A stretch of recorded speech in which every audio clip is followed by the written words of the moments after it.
Hello, my friends. Welcome to the Life Shift podcast. I am here with a new connection, Beth. Hey, Beth. Hi.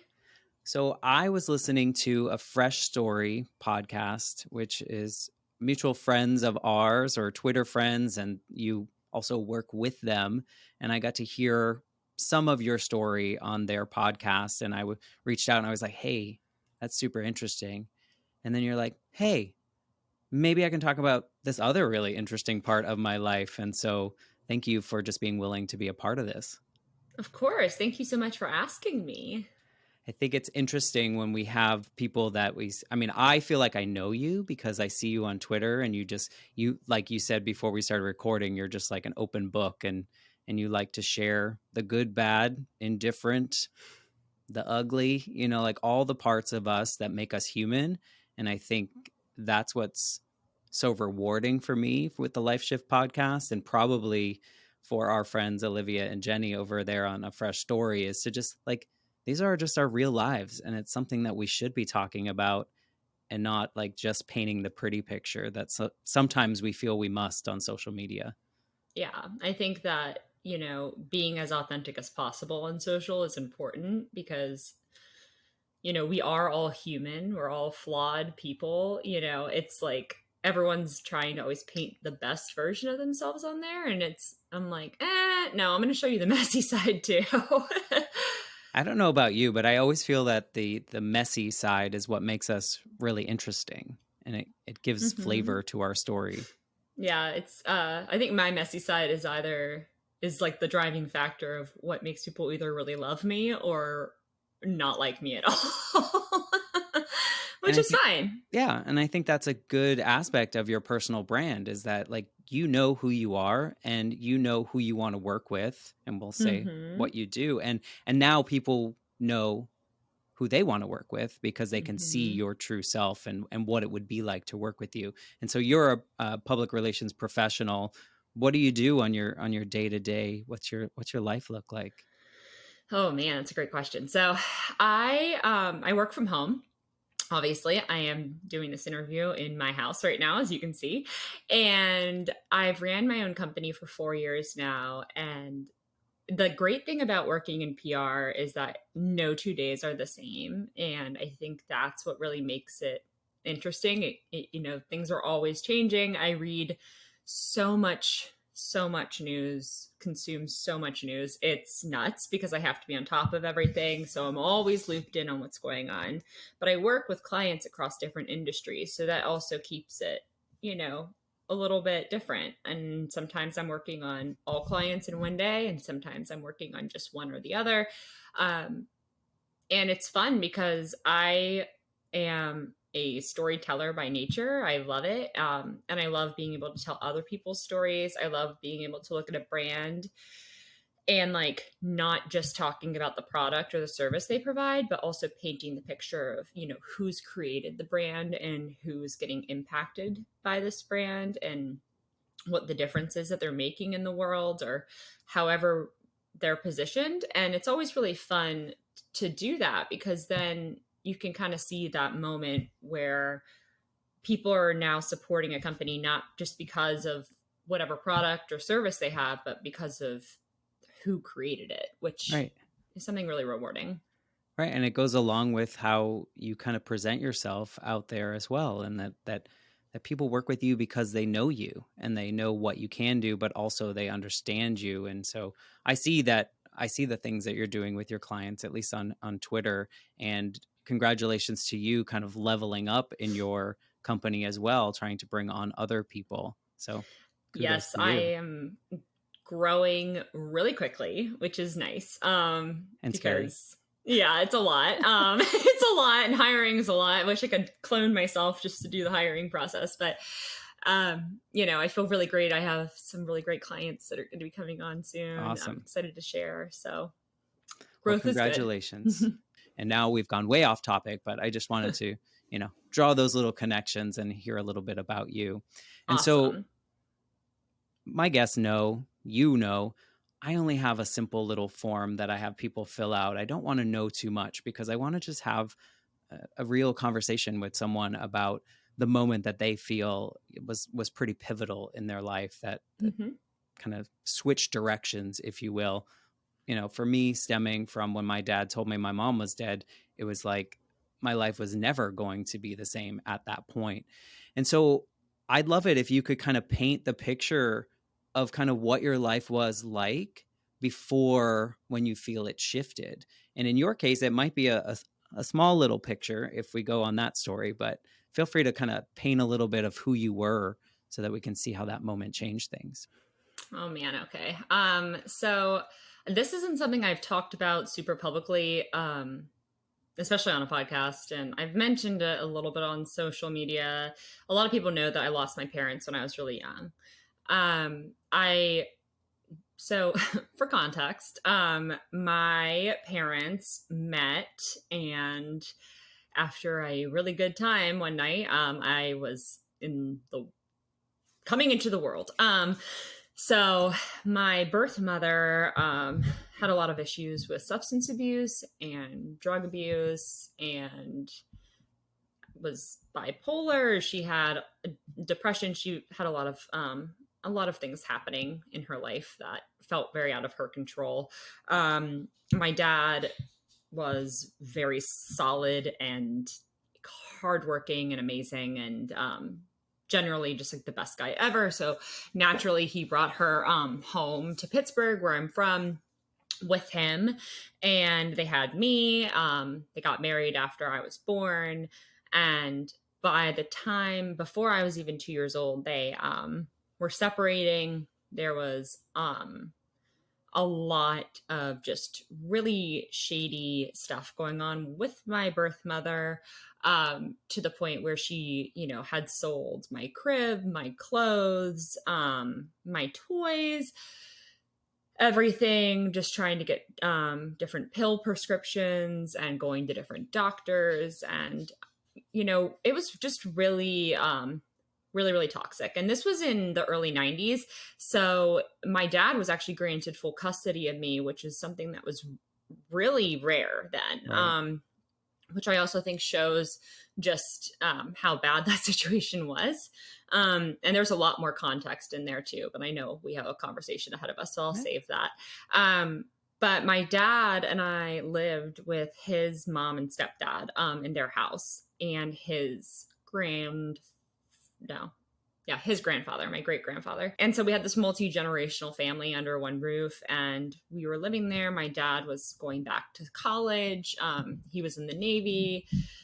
He worked at Phoenix Glass at the time. So it was this like glass blowing company. But he passed away a week before my 5th birthday. Mm-hmm. And he was 33 years old, which is really pivotal because I am actually turning 33 next month. So it's this very surreal kind of like cosmic feeling inside of me with that. And I think it was like, that was like the before of like what my life looked like. And because I was 4 years old, I would hide from my dad every day. He would come home from work or school or whatever. And I always hid in the same spot because as a 4-year-old who really had no concept of like, oh, he's definitely not going to find me here again. I would hide behind this like couch in our sunroom. And he would always like burst through the door and he would sing like the opening song to Lion King, like, Savannah, like, sorry to everyone who just had to hear that. And I would laugh and it was so fun. But then it was this one day and he never came home. And all I remembered was his mom, who's now my mom, she adopted me, crying. And then it honestly is it's very odd. And this is a trauma response I'm sure a lot of people, especially who listen, can relate to. But I pretty much like blacked out the in-between part of that. And then all of a sudden I just remember being in our house with all of our friends, family, everybody's there, everyone's crying, everyone's upset. And I'm like little and I'm just standing there like in the middle of it all while all of that. So, it's like that was kind of the moment that I feel like a lot of stuff changed in my life. It all kind of shifted.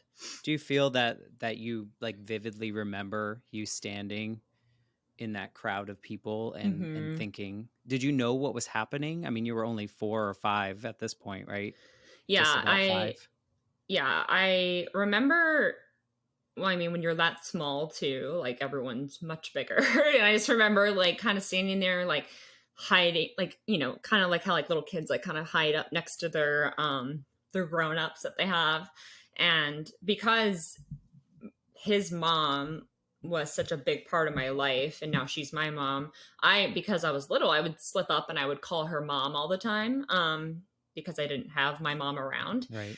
And she would always be like, no, grandma. And then, like, she always says that that was the day where I called her mom and she answered, because she knew, like, that was the Right. option. You know, she was going to have to be my mom now. And honestly, I mean, it it's something that I don't 100% like remember all the details of, except Right. for like little snippets, like my, you know, standing in the room with everybody. I remember someone saying to me, you know, that how great my dad was and what a great person he was. And I'm like, I'm 4.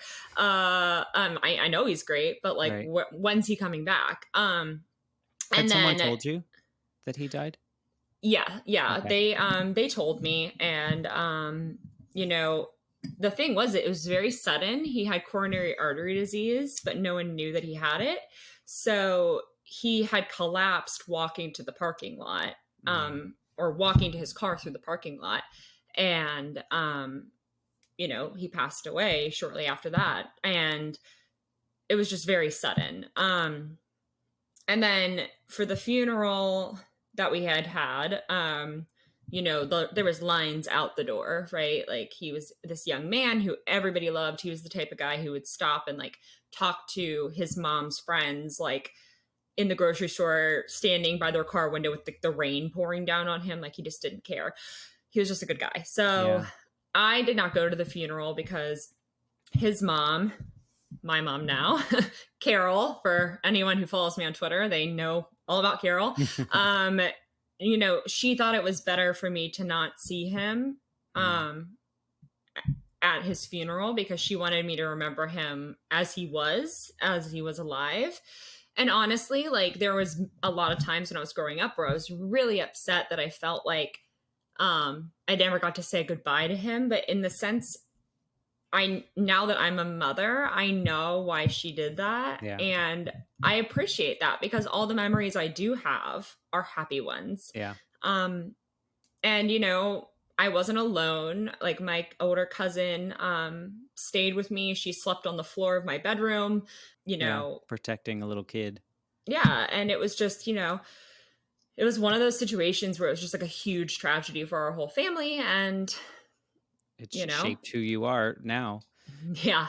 I can relate to so much of that. I was a little bit older. I was 8 when my mom died, and there's a couple pieces where you're saying these things, and I'm like, it's a total, what I would say, a normal trauma response of a kid that's lost someone suddenly. My mom died suddenly in an accident as well, so very strong parallels here. But the first one is when you said you're turning, you know, you're around the age that your dad was.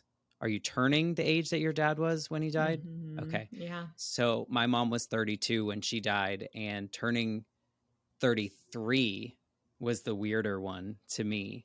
So it'll be interesting to see how you feel when you turn the 1 year older than your dad will ever be, because there is this weird thing, because in your mind, your dad has not, he'll never age, right? And like, Mm-hmm. but now we're going to age as humans, so that's a whole other, the fun piece of karmic trauma that you'll get to kind of go It's through. it's wild. And you know, my birthday is April 30th and he passed away on April 23rd. And I am turning 33, the same age he was when he passed away, in April 2023. Which is like, you know, I'm very woo woo already, so I'm just like, okay, cosmic whatever. Yeah. But the way I'm looking at it, I thought I would have a lot more of a harder time with it. I think it's very interesting that you make the point about like turning the age after, because I feel like that is a little like, oh, like they never made it past this point. But the way I see it too is like my dad had just turned 33 the month before he passed away. Mm. And it's like the way I see it is every day that I get past 33 and onward is a gift for both of us. It's something that I'm living my life for not only myself, my children, but for him. And so I think that is something really special. It's like a way to honor your parent in a way. I would agree with that. I think, I don't know, tell me if this is true for you, but growing up, having a parent die young, I always felt that I was going to be that age. Like I would be lucky if I made it to that age. And then after, to your point, I feel like I'm on borrowed time. I feel like, you know, I'm 10 years older than my mom will ever be at this point in my life. And it's very weird to feel like, wow, I've been doing either a lot of things or I've done nothing with this moment in my time. Am I wasting this bonus time that I'm getting on this earth? Because as an 8-year-old and as a 4-year-old, you don't understand what death is. You don't understand that it's final. Like you pointed out, like, okay, when is he coming home? Like, I don't, you know, like that's part of the denial piece of grief. But at the same time, you don't really understand. I mean, for so long, I used to try to convince myself that my mom was in witness protection. Like I did that too. So I'm assuming that's some kind of trauma response where we can't quite process that. That's so interesting that you also did the same thing. I will still honestly sometimes, like, it's weird in the back of your mind, even in your 30s, and being like, I wonder, maybe, you know, maybe he's out there. You know, it's like you have those thoughts, and it's, I mean, maybe that's some part of my inner child coming out from my therapy work that I'm doing. But I think that, you know, it's interesting that you had that same experience, because I was always kind of like, I wonder if he's out there. I wonder if he's just, you know, something happened and he's in witness protection, or he got into an accident and was in a coma and no one knew who he was. Like, you know, all these things you pull from movies and stuff. Yeah. But, you know, in reality, I have his death certificate now, and it's very real. Yeah. As a grown up, obviously, but when you're a kid, it's, well, also you know, you talked about not being able to say goodbye to your father in whatever proper way that would be for a kid, which I'm not sure that there is one, but you didn't go to the funeral, so you didn't have quote unquote proof that, so I can understand kind of those moments. I went to my mom's wake and funeral, same thing, lines of people, everyone telling me how great she was. I was like, well, I know this, but like, why are we here? And it was a very weird thing. And then I can relate to your experience of, I think a lot of yours is probably attributed to your age, but a lot of the blackout moments, right? Like you don't remember certain pieces, but little kind of highlights. Because I say like the 2 weeks after my mom died, I don't remember much, but like little moments in there. Which ones? Yeah. What have you learned the most about your child, and how your inner child kind of led part of your life, or did it? Were you able to process this early enough, or is it this version of you is kind of more recently going through the trauma recovery? So I guess for more context, Sure. my birth mother, she was still around. I don't know, like not like in my life, but you know, and whenever my parents then wanted to adopt me after my birth father had passed, you know, she had to come and sign the paperwork and everything. It was always done in the intention that if she was clean and, you know, eventually down the line, maybe she and I could have had a relationship. I remember she gave me like a Valentine's Day themed Barbie. And that was the last time I saw her, because then when I was 8 years old, she passed away in a car accident. because she was drinking on drugs and driving. And she went off the side of the road and she died. And whenever my dad's mom, who was then my mom, Carol, if we're following, We're it's gonna draw very a confusing. diagram. No kidding. I'm like, we need to have like a graphic for these listeners. They're going to be so confused. But whenever she told me that she had died, and at that point I was 8, and she said that my response to her was, well, are you okay? And, Carol, my mom's like, I'm okay. Are you okay? And she was like, or I was like, well, how old was she? And she's like 34. And I was like, she lived a year longer than my dad did. I'm like, that's great. And like, that's how I kind of viewed the world with that in mind. But as far as like the inner child work and all of the trauma work, I haven't really started doing that trauma work and really digging deep into all that stuff until recently. I work with a therapist who is fantastic with trauma. I have trauma that came from my first semester or first year of college, too, that I work through. So it's kind of like the balance between childhood and, That's college. Yeah. I mean, you had a lot of trauma moments as a kid, not only in those death moments that you explain, but I mean, recalling how your parents' relationship was. I mean, you were around 2 when they split up, but I'm sure there's something that's carried in there of like how your mom was, and your dad was probably being a great guy, trying to, in some capacity, help her in some ways. And then also, having your mom kind of separate from your life, if you will, before she died. Mm-hmm. Then your current parents adopting you, or your grandparents adopting you, becoming your parents. There's a lot. There's a lot in there that I think could push someone in the wrong direction. Did you find that your life, like, what did your life look like, let's say, like after your mother, your birth mother passed away? Like, what was your life like after that, living with your grandparents / new parents? So the thing that's interesting is when I was adopted, I was given a hyphenated last name. So they kept my birth name, my birth last name, and then because it was my like my grandma's second husband, but he was a huge part of my dad's life. That he had a different last name that they tacked that one onto it. So I had 2 last names. So I was already like very different from a lot of the kids in school because of that.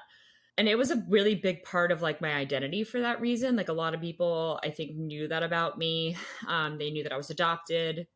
It was really uncomfortable because a lot of like times parents would be like, oh, your mom or your grandma, like, and and it's like those types of things. Even now, like whenever I talk to my own kids about, talking to their friends' parents or whoever, I always say, ask their grown-ups if it's okay, because you also never know if they have, a mom, a dad, 2 moms, 2 dads, grandparents, an aunt, whatever. Right.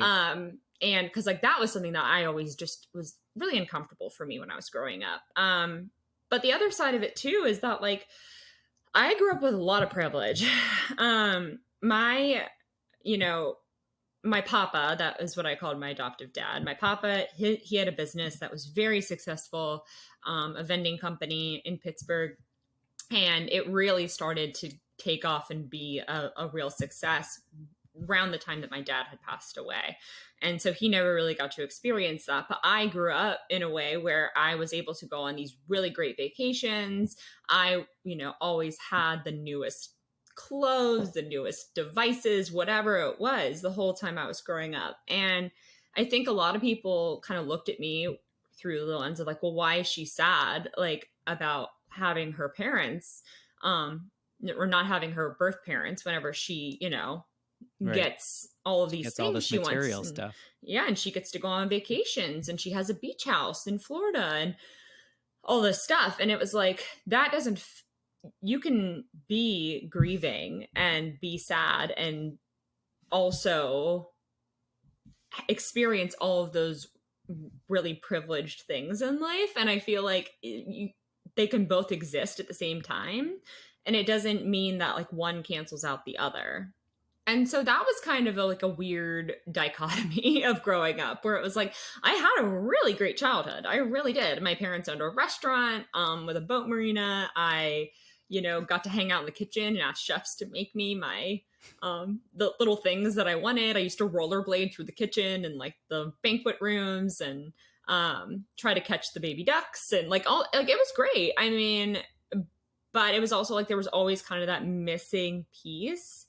And it's interesting because like I don't think I really ever really grieved for my birth mother at all, because I felt like I really didn't know her, and the memories I did have of her were not great. But the ones of my dad I did, and I clung on to them. And it feels like, as I get older too, it's like you get further and further away from it, and you try to grasp onto what you can because you don't want to forget what they looked like, what they smelled like, all of those things. But the thing that's really cool for me, at least, is that I have kids, and my oldest son looks so much like my dad did when he was younger, that, Carol, my mom, is like, I remember her just being so emotional, especially just being like, wow, like, and so I'm, again, very woo woo. So I wonder, like maybe it's his soul came back to me somehow, Yeah. It's That's interesting. Did you feel I can understand that, other kids probably were like, well, she has everything. Like, why is she sad? Like, I want a new Game Boy, or, I want a new toy. And at that time, do you feel like, you just said you hadn't like grieved your mother, but had you grieved your father's loss? Had you had the opportunity to talk it out and talk through things? Or do you feel that all the good things that were happening in your life kind of kept that at bay? my mom, Carol, adoptive mom. I gotcha. Yeah, We'll anytime I just say go my with mom. mom, Yep. that's Carol. Mm-hmm. That's the current mom. She did a really good job of, talking to me and helping me understand things. I'm not a religious person, but, we went to church, and I had, these conversations with, the pastor there, who is nice enough.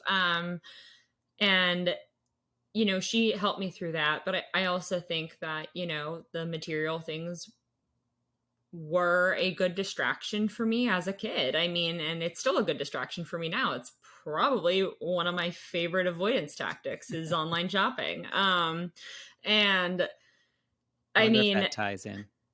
probably I'm like going to be texting my therapist after this. Like, I had a breakthrough on a podcast.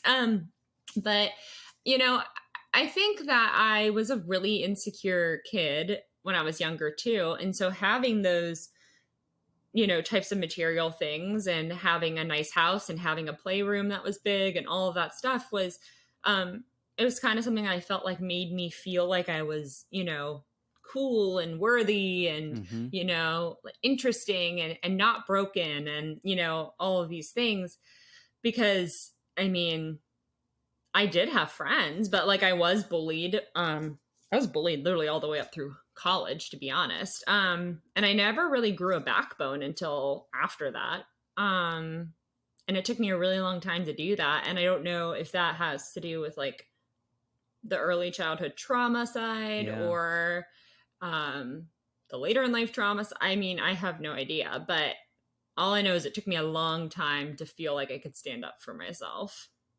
Yeah. I relate to the idea of, well, this was like mid 90s, maybe? Is that what you said? Like, I was born in 90, so he passed okay. away in 95. Okay. So mid 90s, late 90s.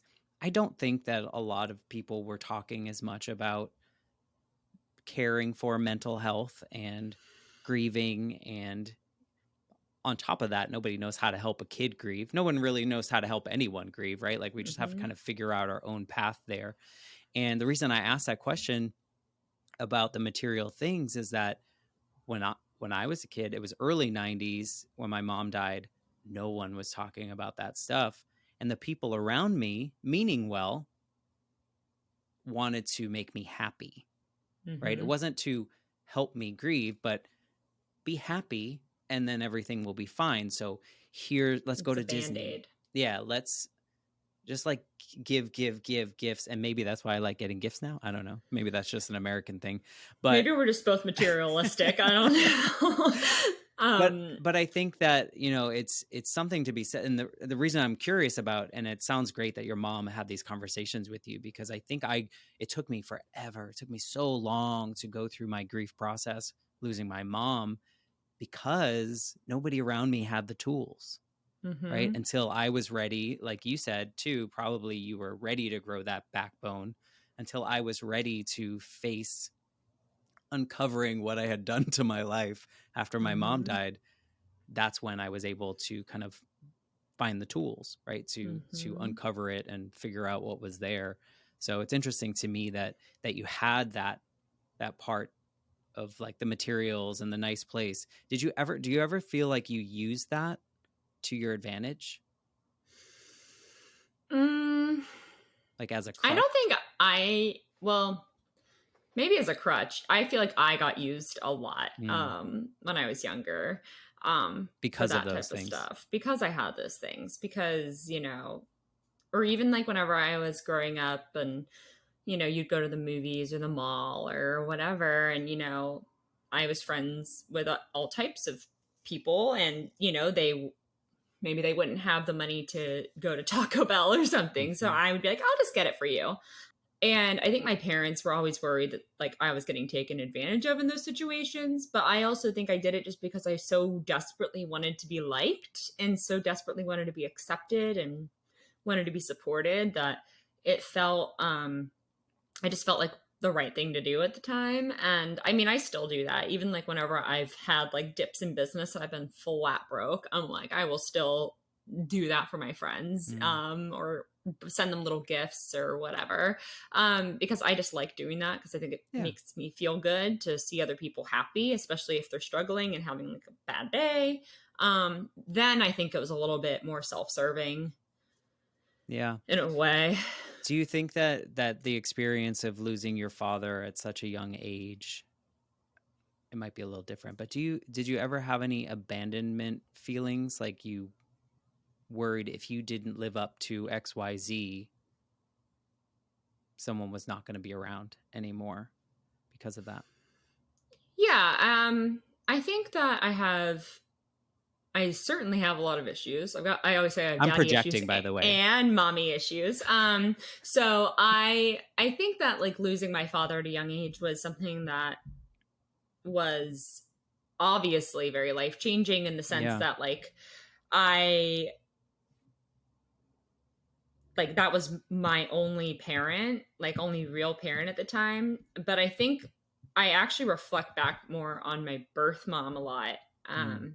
because, and I think I do that a lot more now that I'm a mother, Mm. because I think I'm so afraid that I am ever going to turn out the way she did, and I never want to be like her in that sense. And it's not to say that she didn't love me because she loved me. She loved me very, very much. She just couldn't be a mom. And that's something that, you know, my mom has told me about my birth mother.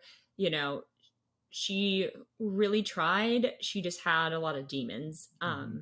to fight. And to your point about mental health in the early 90s, I mean, I was born in 90. She suffered from bipolar disorder, depression, substance abuse. Like, I often wonder, because I've had postpartum depression and postpartum anxiety, that if she had that and it just went under the radar and no one noticed and Mm-hmm.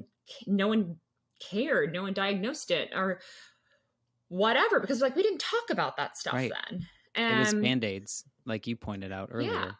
And I feel like it's like I wonder if we, if she would have gotten help for that, or if she would have, someone would have picked up on it in a way, it would have, maybe changed everything. It's like you think about like the butterfly effect, right? It's Mm-hmm. like, all of these different little tiny decisions. And I often wonder if that's what happened to her. But I mean, I had postpartum anxiety after my first baby and postpartum depression after my second.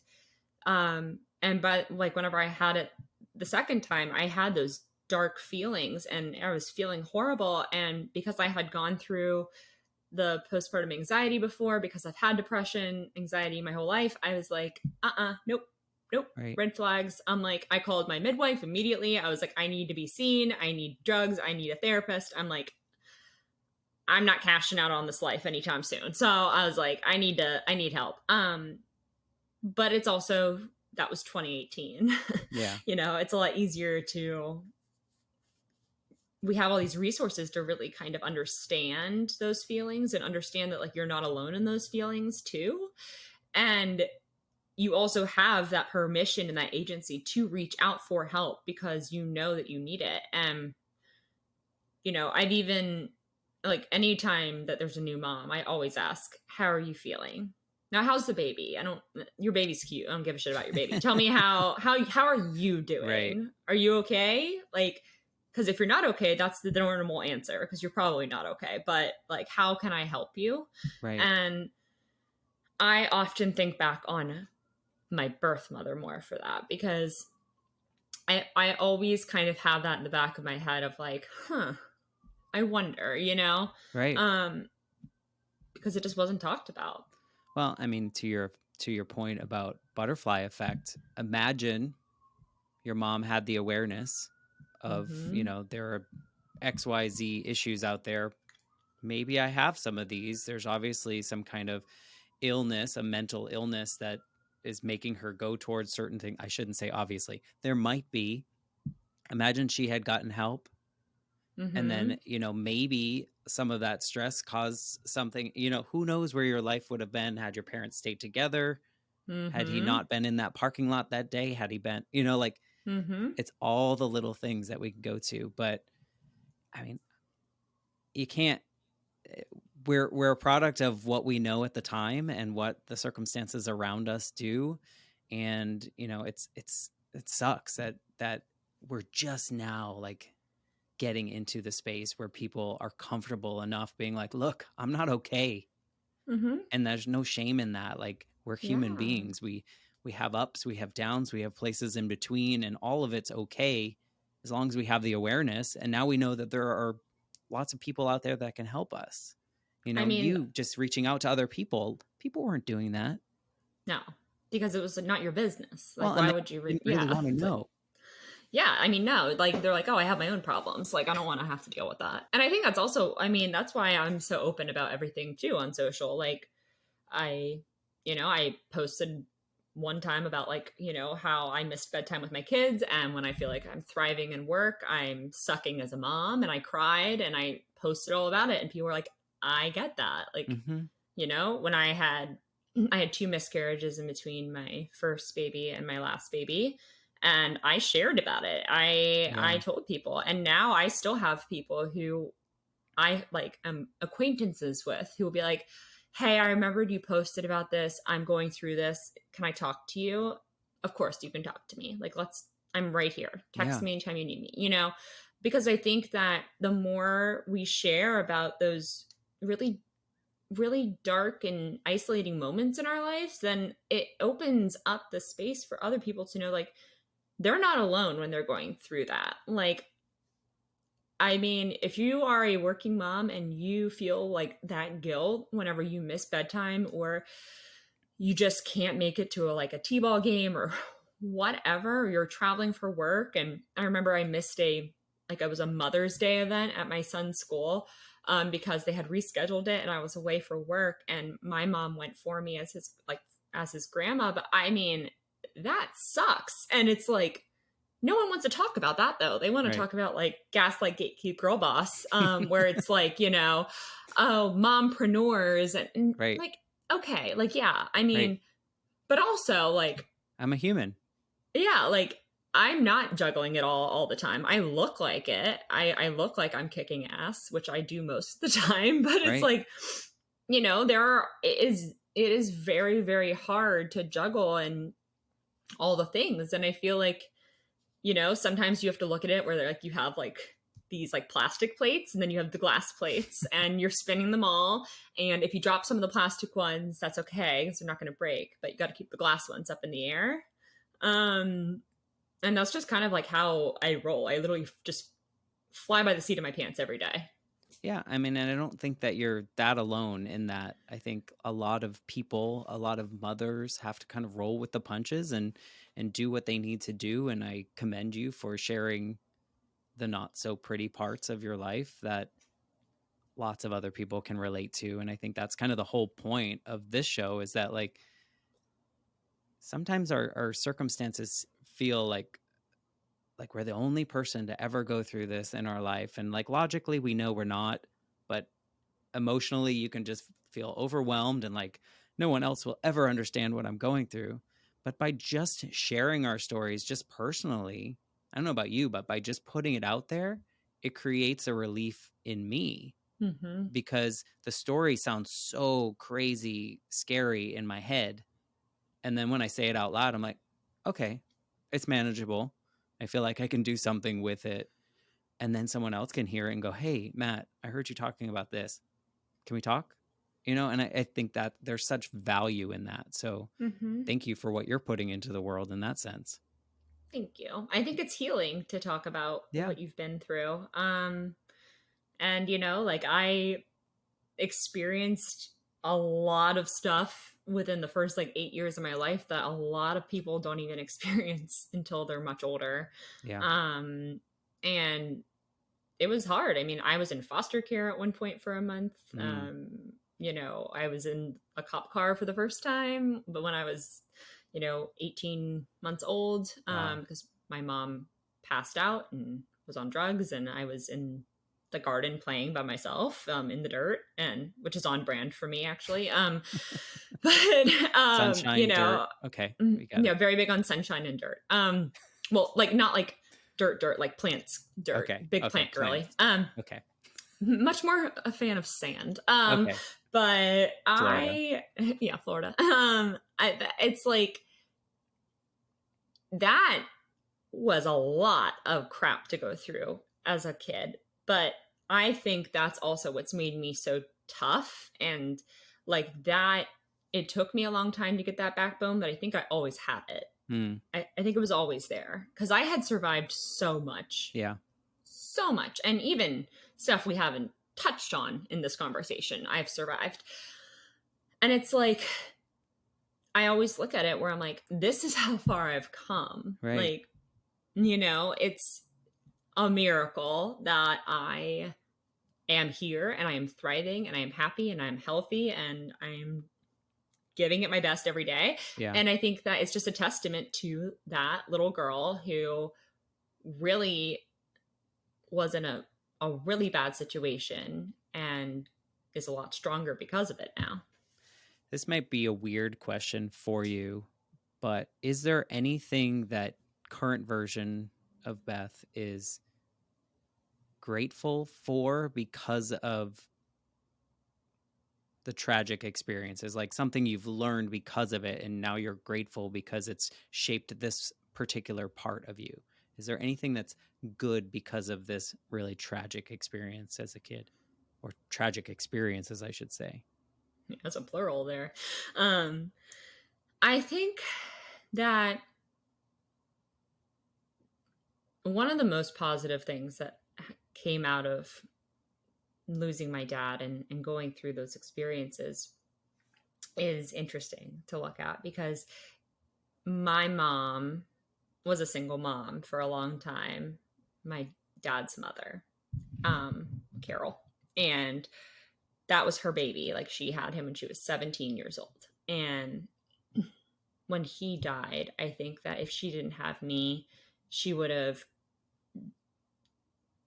done something really bad to herself. And I think that we saved each other in this sense. And that's probably why we're so close, and also probably why we fight so much, because we're the same. We're both also Tauruses. So that's like a lot of stubborn energy in one house. But I think that I think that we really kind of were this antidote for each other through this time. She always wanted a daughter. I always joke, I'm like, you finally got your girl. And then she's like, yeah, and I've been paying for it ever since. but it's Literally like, and figuratively. yeah, I'm like, we fill this void for each other. Yeah. And I think it helped us kind of heal together through the years. And then the other point too is like, I did grow up very fortunate. I don't have student loan debt. I was in a beautiful home. I grew up in this quintessential beautiful town outside of Pittsburgh that looks like a Hallmark movie, called Beaver, Pennsylvania. I grew up in this really beautiful town in this beautiful house with fantastic parents that were hard workers and taught me like everything I know about business, even though I didn't even launch my business until 4 years ago. And I think that that's really, really a testament to them raising me, because they Yeah. were older. I mean, they were in their, oh, she's gonna kill me if I get the math wrong here, They were late older. 40s. Yeah, my mom was in her late 40s, so my papa had to be in his 50s. But you know, it's like they had a 4-year-old, Right. and They it had already was, done that. Or she yeah, had. yeah. And I mean, my papa had his own children from his first marriage, and they were much older than me. And it's like, I'm very grateful that they took a chance, and I not took a chance because they were always going to adopt me. They loved me, Right. but that they adopted me and that they raised me and made sure that I was, you know, loved. And, you know, I think I owe a lot of who I am today because of that, because it gave me stability. There's a Yeah. lot of kids out there who lose their parents, who maybe go into the foster system permanently, or they don't have any other family members that are capable of taking care of them. And I think I was very lucky in that sense, in that I had this, you know, this really beautiful upbringing of experiences and all these education opportunities, and being able to do, you know, competitive dancing and cheerleading and piano lessons and all these things that cost money, um, because just because I liked it. And Right. my parents wanted to make sure that I at least got the most I could out of my life, despite not Despite what having happened. Yeah. what I lost. And so I think that's kind of like the positive side, is that I really ended up with fantastic parents. Um, and now it's just me and Carol against the world. So I'm down 3 parents. Um, Mm. and it's just me and her. But But the relationship that you've been able to develop with your mom, do you think that would have happened if your dad had stayed alive? Do you think you would be as close to Carol as yeah, you are now? he was really close with his mom. Mm-hmm. You know, like I said, she was a single mom. Carol's very strong for leaving a marriage when she was not even old enough to get a divorce or get married. You said that you and Carol were each other's antidote because, Oh, right. Yes. My dad was super close. yeah, because you both knew, or she really knew what that loss was like, and she could help Mm-hmm. navigate this young child through this really tragic time. But then you were probably a great reminder of her son that she loved so much, you know, and so like there's this like back and forth of love that can heal things as much as you Mm-hmm. can without fully unpacking things. But I think it's beautiful. Yeah. I can relate to so many parts of your story, which is so interesting. My grandmother, she did not adopt me because I still have my father, but she became that surrogate mother figure. We became probably like you and Carol, like best friends, Mm-hmm. and talked about stuff that maybe we shouldn't have talked about together. But that was the relationship that I was so grateful to have, even though, you know, like my mom died, I became so close to my grandmother. I don't know that I would have. And that's kind of where that question, I've just been Okay. projecting my whole life onto you through That's questions. okay. We have a lot in common. I feel like I always would have been close with Carol. Yeah. You know, my dad, it's interesting. He had a plan where he had actually already started buying stuff. We were going to move to Florida. That's where he was the happiest. And that's where I live now. So I think it's like some kind of nice little cosmic nod there that I still ended up where I was supposed to be. I think that life would have looked very different, and it probably would have still been just as beautiful and just as great. Um, but I think that, you know, our souls are on this earth for a reason. And when it's time, it's time. And the best thing that you can do is just remember that, you know, you're a product of someone who loved you very much, and that, you know, they passed on to the world whatever their purpose was, and now it's time for you to do the same thing, and just try to like go out there every day and be as nice and not assholey as possible. I like it. I don't know if that's a real word, but we're gonna go with it. We're coining it. So I like to end the episodes with a question, and I'm wondering if you could go back to 4-year-old Beth, almost 5-year-old Beth, standing in that crowd of people holding on to your mother, Carol's leg. Is there anything that you could do or say to her to help her kind of get through that moment? That's a good question. And I knew you were going to ask that question because I've listened to your podcast. I think that it would be, I know everything feels really scary right now and you don't know what's going on, but you have people who love you and who are going to look out for you, and you are going to be okay one day. You will one day see your dad again, and even if you can't see him, he sees you and sees everything that you are going to become.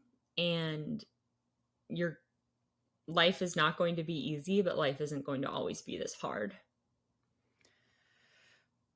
I always like when people tell me these responses, I immediately go into that moment. Like I was just sitting on the floor in that crowd of people as you were talking to little version of you. And, you know, she probably needed a big hug at the time. And it's so true. We're a product of what's happening to us, what's around us, and it's our opportunity, I guess, or it's our option to make the best out of what we can, you know. And Yeah, life's not perfect. It's never going to be perfect, but you have to do your best to just understand that there are things you can control and there are things you can't control. And the one thing you can't control is how you react. And so I think giving yourself permission to feel what you're feeling and not pushing it down and not brushing it aside is something that is incredibly strong and healthy. And that is really valuable. And that's what's going to keep you pushing forward, because otherwise you're just going to keep it bottled up. And then that's not good, because then it it's like eventually having a comes out. pot boil over. Yeah. Yeah, it took me a long time to realize that. And, you know, as a kid, you don't understand that. Or I didn't understand that I had the option to be sad, or I had the option to be happy when I should be sad. And all these things, we are very nuanced, and you are so right. And you're exactly what you said is exactly what I tell people when they're going through a hard moment or like grief of some sort. They've lost someone, because you probably know this. I know this. There's nothing anyone can say to you that will make you feel better or will fix it. And so I just like to tell people, feel however you're feeling. Mm-hmm. Every bit of it is okay. You can be mad, you can be sad, you can be happy. However you're feeling in whatever moment in time is fine, and Mm-hmm. let that be. So I think that's great advice, but also it's just so impressive to see what you've created from this life, in the sense that many people have these unfortunate circumstances like you did as a child, and many people don't get out of that and don't find Mm-hmm. ways to find the positive and find the growth that's possible. So kudos to you, kudos to Carol, kudos to Papa, Yeah, Papa. you know, and creating this life for you, and I'm sure that you're now doing the same for your own children. So what a fascinating story. And I'm sorry that I projected all of my life onto you and sharing these moments, but we can go through these moments and still be great human beings at the end of the Yeah. day. And it's important to not, you're not projecting, you're just relating. That's empathy. That's, you know, Yeah. that's a good thing. Yeah, it's this moment right here. I've talked to other people that have lost people early on. You're the first person that I've talked to that has had a similar situation in which I've I've felt less alone by talking to through my own circumstance. So thank you for that. I know that wasn't your intention, or maybe it was, but it wasn't, wasn't what I intended coming into this conversation. I didn't know that there were going to be so many parallels in my brain and in my heart. So thank you for that, and thank you for making me feel less alone. Well, it's always a pleasure. That's what I'm here for. That's it. I'm just going to call you out. Hey, I'm feeling a little alone. Please help me. Hey, trust me, you wouldn't be the only one. But thank you for coming on and sharing this story. I know you said that you haven't shared it too much publicly, so I appreciate you unpacking a little bit here on the Life Shift podcast. It's been truly a pleasure. Thank you so much for having me, Matt. This was great. And if you're listening and you enjoyed our conversation, please take a moment to rate the show 5 stars. I'm wearing a shirt that says "It's Just Okay," which was a 3-star review. Don't do that. But nice review. That would be lovely. I don't know what it does, but it makes me feel good. So, and if not, we'll see you next week on the Life Shift podcast.